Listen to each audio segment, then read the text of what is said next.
I'm pleased to offer 3 minutes to my good friend from New Jersey, Ms. Watson Coleman.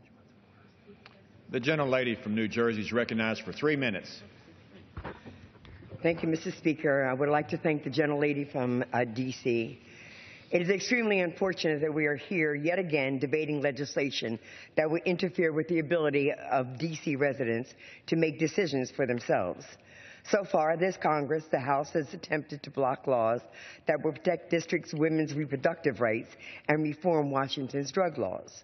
And now we are asked to continue a failed private school voucher program, a program that a majority of the D.C. Council opposes and on which they are not even consulted, a program that D.C.'s own longtime Congresswoman opposes.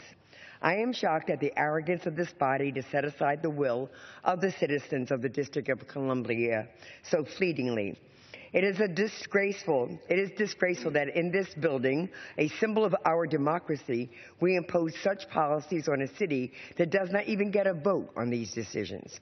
Additionally, I oppose this bill because it weakens D.C. public school system. Instead of taking public dollars to outsource our children's education to private schools, we should be focusing on truly reauthorizing the Elementary and Secondary Education Act. We need an updated ESEA that strengthens public schools for all our children and prepares students for the globally competitive world we live in.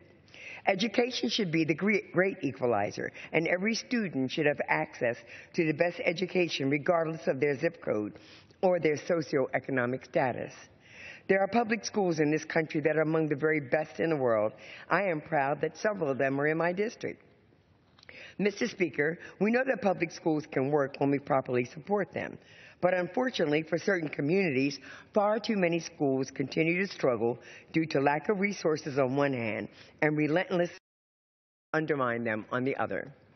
Private vouchers only further perpetuate these inequities by siphoning the additional resources for a few students while leaving the rest behind in underfunded public schools. In our global economy, it is more essential that every child receives a quality education. And to do that, our public schools need adequate resources. Diverting public money to private and parochial schools only worsens that problem. I support access to a world-class public education for all students, but too often the majority in this body undercut that goal, whether through the so-called Student Success Act that leaves schools in a lurch or today's D.C. SOAR bill that sorely misses the point.